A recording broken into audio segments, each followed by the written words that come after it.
सभी लोगों को संबोधित करते हुए हमारे भारतीय दलित फ्रंट राज्य अध्यक्ष मल्लप्पा होसमनी जी तो बात करेंगे क्योंकि मैं कोई ये परेशान नहीं होना। तो 4 हरामी के पुतले जो झगड़े हैं और जो संभाजी भेड़े और बेजावा जो गलत काम कर रहे हैं, ये आक्रोश हमारे दलित भाई और मुसलमान भाइयों का है कि उसको हम कानून हाथ में ले सकते तो ले सकते परवाह नहीं, लेकिन उनके पुतले तो जलाएंगे उनके जलाएंगे। तो अब उसके बाद हमारे जला दे सकते हम।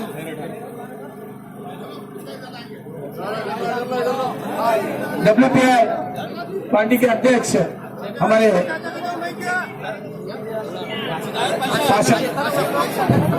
पाशा साहब तो बात करेंगे बोल के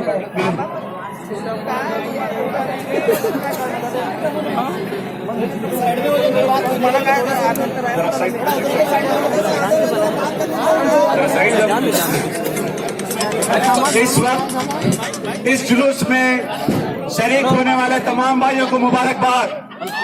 आप तालियों के साथ मुबारकबाद कि आप पीसफुली पूरा भाषण खदरी साहब अभी अपने 2 विचार बातें सुनाएंगे। हाँ बोले। बिस्मिल्लाहिर्रहमानिर्रहीम। इस दौर में उस जैसा मुनाफिक नहीं खतीर, इस दौर में उस जैसा मुनाफिक नहीं खतीर जो जुल्म तो सहता है मगर बगावत नहीं करता। दोस्तों, आज आप तमाम लोग यहाँ पर जमा हुए हैं, ये नजारा देखकर मुझे बड़ी खुशी होती है। आज अल्हम्दुलिल्लाह तमाम लोगों ने इस दलितों की आवाज पर इस बंद को कामयाब बनाने के लिए और अपनी दुख हुकूमत तक पहुंचाने के लिए यहाँ पर जो तहसील ऑफिस में जमा हुए हैं रैली की शक्ल में, उसमें सभी लोगों ने साथ दिया। इस नज़ारे को देखकर मुझे बड़ी खुशी होती है। मैं आज आप लोगों को ये कहना चाहता हूँ कि यहाँ हिंदुस्तान में जब आज़ादी हुई और यहाँ का संविधान बनाया गया तो बाबा साहब अम्बेडकर ने तमाम जातों को, तमाम विभिन्न ख्यालात के लोगों को, विभिन्न जात के लोगों को, ऊंचे लोगों को, निचले लोगों को, सभी लोगों को ध्यान में रखकर ये संविधान बनाया। ये संविधान ऐसा संविधान बनाया कि पूरी दुनिया में इसकी कोई मिसाल नहीं मिलती। ऐसे संविधान के बदलने के बारे में अनंत कुमार हिजड़े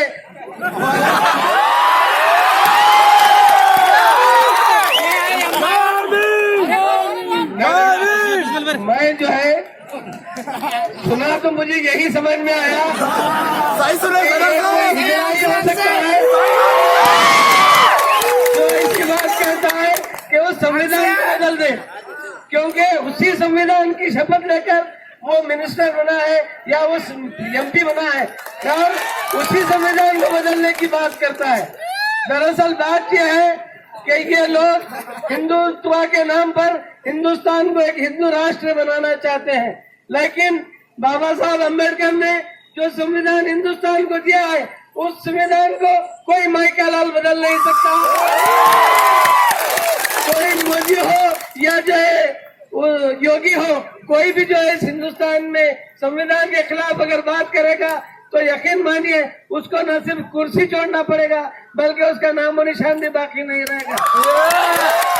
मैं बीजापुर में हमारी दलित बहन दानम्मा का जो अस्मत रेजी की गई और उसका कत्ल किया गया, उसके पीछे एक बहुत बड़ी साजिश थी और वो साजिश ये थी कि उसको कत्ल कर कर एक मुस्लिम इलाके में फेंका गया था ताकि उस दलित की अस्मत रेजी और कत्ल का इल्जाम मुसलमानों पर आए और हिंदू और दलितों की, मुस्लिम और दलितों के बीच में एक नाइत्तेफाकी पैदा हो जाए। दरअसल ये फिरका परस्त लोग दलितों और मुस्लिमों को एक होने नहीं देते, क्योंकि हिंदुस्तान की तारीख गवाह है अगर दलित और मुस्लिम एक हो जाते हैं तो फिर और किसी के लिए कोई जगह ही नहीं बचती। यही होता है। ये दलित और मुस्लिम के इतिहास को तोड़ने के लिए बीजापुर में उस लाश को मुस्लिम इलाके में फेंका गया।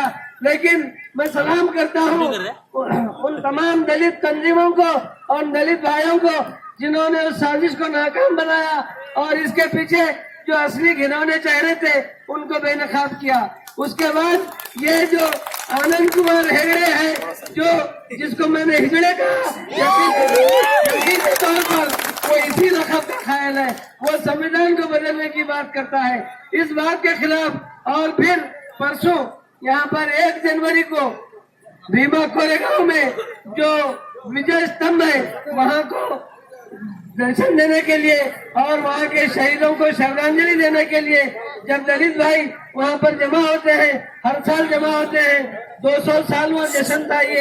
इस वक्त जब जमा होते हैं तो ये पूरे लोग साजिश करते हैं। साजिश करके दलितों की इस आमद के मौके पर आमतौर पर देखा जाता है जहाँ पर यात्रा होती है, जहाँ पर लोग जमा होते हैं, जहाँ पर ज्यादातर लोग जमा होते हैं, वहाँ पर दुकानों को छोड़कर और मजीद लोग ठेला मंडियों पर और छोटे मोटे कारोबार लगाकर अपनी दुकानें चलाते हैं। लेकिन अजीब बात है कि भीमा कोरेगांव में देखा गया कि तमाम लोग अपनी दुकानों को इस तरह बंद कर दिए जैसे किसी बंद का ऐलान हुआ है, बल्कि हुकूमत की तरफ से कर्फ्यू नाफिज कर दिया गया है। ये सब हरकतें इसलिए की गई ताकि वहाँ दर्शन को आने के लिए जो दलित भाई आए हैं उन लोगों को तकलीफ हो, उनको पीने का पानी न मिले, उनको खाने के लिए कोई ग़िज़ा न मिले। लेकिन इन सारी बातों की परवाह करे बगैर दलितों का 8 से 10 लाख लोग वहाँ पर जमा हुए हैं। मैं उस दिन को याद करने पर यकीनी तौर पर मैं तमाम दलितों को मुबारकबाद देता हूँ कि 200 साल के बाद सही, लेकिन तमाम हिंदुस्तान के लोगों को ये मालूम तो हुआ कि वो क्या वाकया था भीमा कोरेगांव का कि जिसकी वजह से विजय स्तंभ पर ये सारे लोग जमा होते हैं। आज से पहले वो वाकया तमाम लोगों को मालूम नहीं था, आज तमाम लोगों को मालूम हो गया है। मैं एक बात यहाँ और आप लोगों को बहुत अहम बात बताना ये चाहता हूँ कि आमतौर पे कहा जाता है कि मराठाओं को मुगल बादशाहों ने मारा, मुसलमानों ने मारा। मैं यहाँ बताना चाहता हूँ अगर मराठा को मुसलमानों ने मारा तो वहाँ पर पेशवाओं की हुकूमत कैसा हुई? पहले गौर करने की बात है। पेशवा जब वहाँ पर हुकूमत कर रहे थे तो यकीनन इस साजिश के पीछे पेशवाओं का हाथ था। पेशवा यानी ब्राह्मण जात के लोग, आला जात के लोग हमेशा साजिश करते आए हैं और इस तरह मुसलमानों में और दलितों में लड़ाते आए हैं। आज यहाँ का इज्तिमा देखकर मुझे इस बात पर फख्र होता है कि यकीनन आज दलित मुस्लिम इत्तेहाद का बेहतरीन नमूना यहाँ पेश किया जा रहा है। पार्लियामेंट में बैरिस्टर असदुद्दीन अवैसी मजलिस इत्तेहाद मुस्लिमीन वो वाहिद एमपी है जो तमाम दलितों, मुसलमानों और पिछड़े तबकात के खिलाफ हो रही नाइंसाफियों के लिए आवाज उठाते हैं। मैं आप लोगों से कहना चाहता हूँ ये इत्तेहाद को बरकरार रखिए। इलेक्शन के वक्त वोट देकर नोट लेने की जो सियासत होती है उस सियासत से अपने को दूर रखें। वो आपको पैसा नहीं दे रहे हैं बल्कि आपको खरीद रहे हैं। 5 साल के लिए आपके मसाइल को खरीद रहे हैं। आप इस सियासत से दूर रहिए और इस इत्तेहाद को बरकरार रखिए। यहाँ पर दलितों की जानिब से जो ये बंद मनाया गया मैं उन्हें मुबारकबाद देता हूँ। बहुत अच्छा बंद हुआ, बहुत अच्छी रैली की। आप तमाम लोगों को मैं ये कहना चाहता हूँ कि रवि गायकवाड़ ने जब यहाँ पर बंद करने का ऐलान किया तो सबसे पहले हम लोगों ने या मुहिम के लोगों ने ये कहा कि हम दलितों के साथ हैं और सारे मुसलमान दलितों के साथ हैं। जो है मुसलमानों की तरफ से तमाम लोग आज यहाँ जो शरीक हुए हैं जी, यकीनी तौर पर तमाम लोग जो है यहाँ पर जो साथ आए हैं मैं उन तमाम लोगों को मुबारकबाद देता हूँ और अपनी बात खत्म करता हूँ। अस्सलाम वालेकुम। तुम्ही दादर या ठिकाणी आम्ही सर्व केलेलं आहे। इंदू मिलची जागा आम्ही सर्व तुम्हाला दिलेली आहे। 1 महिन्यामध्ये या ठिकाणी काम होणार आहे। अरे खोटारड्या, हे खोटारड्या 1 महिना होऊन गेला त्याचं काय? 1 महिना होऊन गेला त्याचं काय? आणि तू काय भीमा कोरेगावमध्ये दगडफेक करणाऱ्याला पकडणार आहेस? जमतंय तर सांग, जमत नाही तर सांग नागपूरला। जमते तर सांग, जमत नाही तर जा नागपूरला आणि हाफ चड्डी खाकी घालून काळी टोपी घालून तुझा RSS मध्ये. गरज नाही आम्हाला. हा माझा मुसलमान बांधव, पिढ्यानपिढ्यापासून माझा हा मुसलमान बांधव आणि दलित बांधव अन्याय सहन करत आलेला आहे. तुमचा अन्याय सहन करत आलेला आहे. अरे अजून किती तुम्ही आमच्यावर अन्याय करणार. मग जेव्हा आमच्या सहनशीलतेचा अंत पाहू नका, आमच्या सहनशीलतेचा अंत पाहू नका, मग माझा भाऊ उठेल, मग माझा भाऊ उठेल, मग तो चढेल, माझा दादा उठेल, मग तो चढेल, माझा बाप उठेल, तो चढेल, माझा पेंटर उठेल, तो चढेल, माझा मुसलमान बांधव उठेल, तो चढेल. नाही, क्रांती पायरी क्रांतीची, पायरी क्रांतीची. भाइयों, ये सरकार कहती है, महाराष्ट्र की सरकार और मोदी कहते हैं कि जिग्नेश मेवानी, उमर खालिद ये भड़काऊ भाषण करते हैं. मैं इस सरकार को पूछना चाहता हूं, अगर जिग्नेश मेवानी और कन्हैया और ये लोग अगर भड़काऊ भाषण करते हैं, तो आप जो लोग प्रज्ञा साध्वी, गिरिराज, राज ठाकरे, इन लोगों के मुंह से क्या शहद टपकता है? ये भड़काऊ नहीं है. तो भाइयों, अभी मैं जाते जाते आपको एक ही कहना चाहता हूं, अरे अशा आले किती गेले, असा आला किती वारा आणि गेला ह्या साईडनी भरारा. अरे तुम्ही तर एक आमच्या पुढे एक ठिणगी आहात. त्याच्यासाठी जय भीम हा एकच तुम्हाला फक्त आहे नारा. जय भीम हा एकच फक्त आहे तुम्हाला नारा. या सर्व हरामखोरांचा जाहीर निषेध असो, निषेध असो, निषेध असो. मी 2 घोषणा म्हणेन, तुम्ही पाठी म्हणा. मी 2च घोषणा म्हणतो. या देशाचा हरामखोर कोण? मोदी, मोदी, मोदी. या देशाचा हरामखोर कोण? मोदी, मोदी, मोदी. अरे ज्याला चाय विकता येत नाही, तो देशाचा सरकार कसं चालवतो, हा हरामखोर कोण? मोदी, मोदी, मोदी. महाराष्ट्राचा वाटोळा करणारा भडवा कोण? मोदी, मोदी. महाराष्ट्राचा वाटोळा करणारा भडवा देवेंद्र फडणवीस, देवेंद्र फडणवीस. महाराष्ट्राचा वाटोळा करणारा कोण? आणि आता आमचे मुसलमान भाऊ म्हणाले अनंतकुमार हिजडे, ते बरोबर शब्दासारखंच आहे, हिजडेच आहे. कारण इन हिजड़ों के पीछे कोई राज छुपा हुआ है. इन हिजड़ों के पीछे कोई राज छुपा हुआ है. उस राज का पोल खोलने के लिए भीमराज आया है. जय भीम, जय भीम. हल्ला बोल, हल्ला बोल. नरेंद्र मोदी पे हल्ला बोल. दानमा का जो रेप किया गया और उसको जो मार दिया गया और उसके पीछे ये साजिश की गई कि उसके शरीर को एक मुस्लिम बस्ती में फेंका गया ताकि मुसलमानों और दलितों में एक नफरत की फिजा पैदा की जाए और दोनों को आपस में लड़ाया जाए. लेकिन मैं सलाम करता हूँ उन तमाम दलितों को और ऑर्गेनाइजेशन को जिन्होंने इस साजिश के पर्दे को फाश करते हुए ये बता दिया कि इसके पीछे RSS के लोग थे. और उसके साथ साथ यहाँ भीमा कोरेगांव में परसों 1 जनवरी को जो वाक़या पेश आया, ये वाक़या सिर्फ इसलिए पेश आया कि ये जो पेशवायान हैं, यानी ब्राह्मण जात के लोग हैं, मनुवादी हैं, जो जात पात के निज़ाम पर जो है अपनी हुकूमत चलाना चाहते हैं, वो ये नहीं चाहते कि दलितों की जानिब से इन पेशवाओं के खात्मे के लिए एक बहुत बड़ी युद्ध हुई थी और जिसमें 500 दलितों ने, बहुजनों ने इन तमाम जो है पेशवाओं को ख़त्म करके उनकी हुकूमत को ख़त्म किया था. ये तारीख़ लोगों को मालूम ना हो, इसलिए वो ये साजिश करे कि इन दलितों के खिलाफ इस तारीख़ को ख़त्म किया जाए. लेकिन उनकी इस घिनौनी हरकत से तारीख़ ख़त्म तो नहीं हुई, बल्कि ये तारीख़ तमाम दलितों को और हिंदुस्तान के सारे मुसलमानों को मालूम हुई कि इस तरह दलितों के साथ इम्तियाजी सलूक किया जाता था कि उनको ठीक से समाज में रहने भी नहीं दिया जाता था.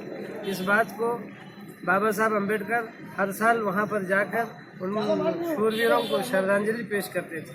अब दलितों का ये कहना कि ये अंग्रेज़ों की लड़ाई थी, अंग्रेज़ों की जीत की क्या खुशी मनाना, ये बिल्कुल गलत है। क्या बाबा साहब अम्बेडकर को देशद्रोही समझते हैं ये लोग? क्या ये समझते हैं कि बाबा साहब अंग्रेज़ों की जो है जीत की खुशी मनाने के लिए वहाँ जाते थे? वो सिर्फ जो है मुहारों और बहुजनों की जो पेशवाओं के खिलाफ जंग थी, शूरवीरों ने उनको जो ख़त्म किया था और उस छूट-छाट के निज़ाम को ख़त्म करने में जो बहुत बड़ा रोल अदा किया था, उसको जो है खिराज अक़ीदत देने के लिए बाबा साहब जाते थे।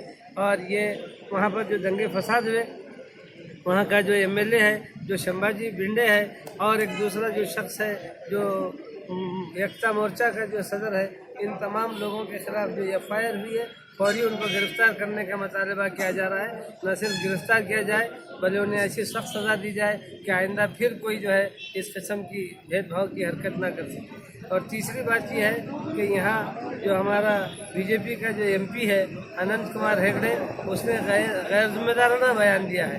उसने ये कहा है कि वो ये चाहते हैं कि संविधान को बदल दे। संविधान के ऊपर शपथ लेने के बाद पार्लियामेंट में वो दाखिल ही इस बुनियाद पर हुआ है कि उसने संविधान पर शपथ ली। अगर उसको संविधान पसंद नहीं था तो वो इलेक्शन में ही कैसे ठहर सकता है? अगर वो अपने को संविधान से अपने को ऊपर समझता है तो इस इलेक्शन पॉलिटिक्स को, ये संविधान ने ही जो है सभी को हक दिया है, सभी को ठहरने का। एक मामूली चाय वाले को प्रधानमंत्री बनने का हक भी इसी संविधान ने दिया है, और तमाम लोगों को ये हुकूक जो है संविधान ने दिए हैं। और ख़ास तौर से अक़लियतों को और दलितों के जो हुकूक संविधान में बताए हैं, उनको ख़त्म करने की या बदलने की अगर बात की जाती है तो इसके लिए ना दलित खामोश बैठेंगे, ना जो है मुसलमान खामोश बैठेंगे, बल्कि सारे हिंदुस्तान में एक ऐसा हंगामा होगा और ऐसा तूफान होगा कि उसकी आग में सारे के सारे लोग बह जाएंगे। जय भीम, जय भीम, जय भीम, जय भीम। दानम्मा का जो रेप किया गया और उसको जो मार दिया गया, और उसके पीछे ये साजिश की गई कि उसके शरीर को एक मुस्लिम बस्ती में फेंका गया ताकि मुसलमानों और दलितों में एक नफरत की फ़िज़ा पैदा की जाए और दोनों को आपस में लड़ाया जाए। लेकिन मैं सलाम करता हूँ उन तमाम दलितों को और ऑर्गेनाइजेशन को जिन्होंने इस साजिश के पर्दे को फाश करते हुए ये बता दिया कि इसके पीछे आरएसएस के लोग थे।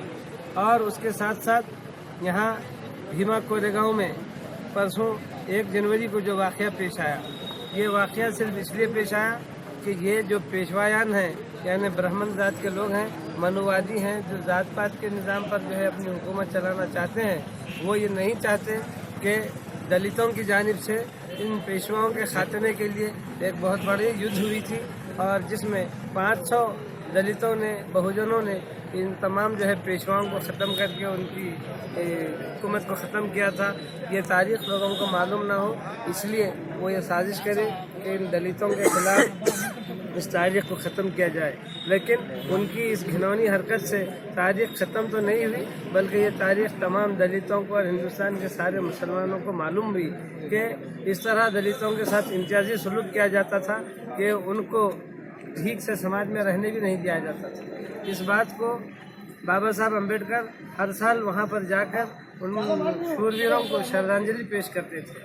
अब दलितों का ये कहना कि ये अंग्रेज़ों की लड़ाई थी, अंग्रेज़ों की जीत की क्या खुशी मनाना, ये बिल्कुल गलत है। क्या बाबा साहब अम्बेडकर को देशद्रोही समझते हैं ये लोग? क्या ये समझते हैं कि बाबा साहब अंग्रेज़ों की जो है जीत की खुशी मनाने के लिए वहाँ जाते थे? वो सिर्फ जो है मुहारों और बहुजनों की जो पेशवाओं के खिलाफ जंग थी, शूरवीरों ने उनको जो ख़त्म किया था और उस छूट-छाट के निज़ाम को ख़त्म करने में जो बहुत बड़ा रोल अदा किया था, उसको जो है खिराज अक़ीदत देने के लिए बाबा साहब जाते थे।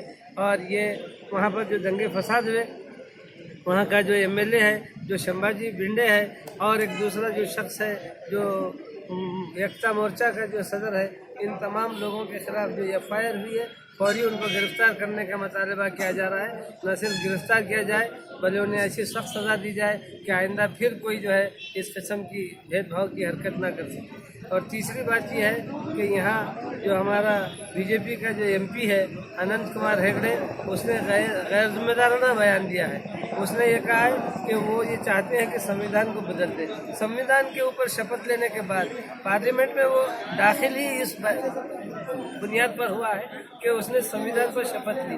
अगर उसको संविधान पसंद नहीं था तो वो इलेक्शन में ही कैसे ठहर सकता था। अगर वो अपने को संविधान से अपने को ऊपर समझता है तो इस इलेक्शन पॉलिटिक्स को ये संविधान ने ही जो है सभी को हक दिया है, सभी को ठहरने का।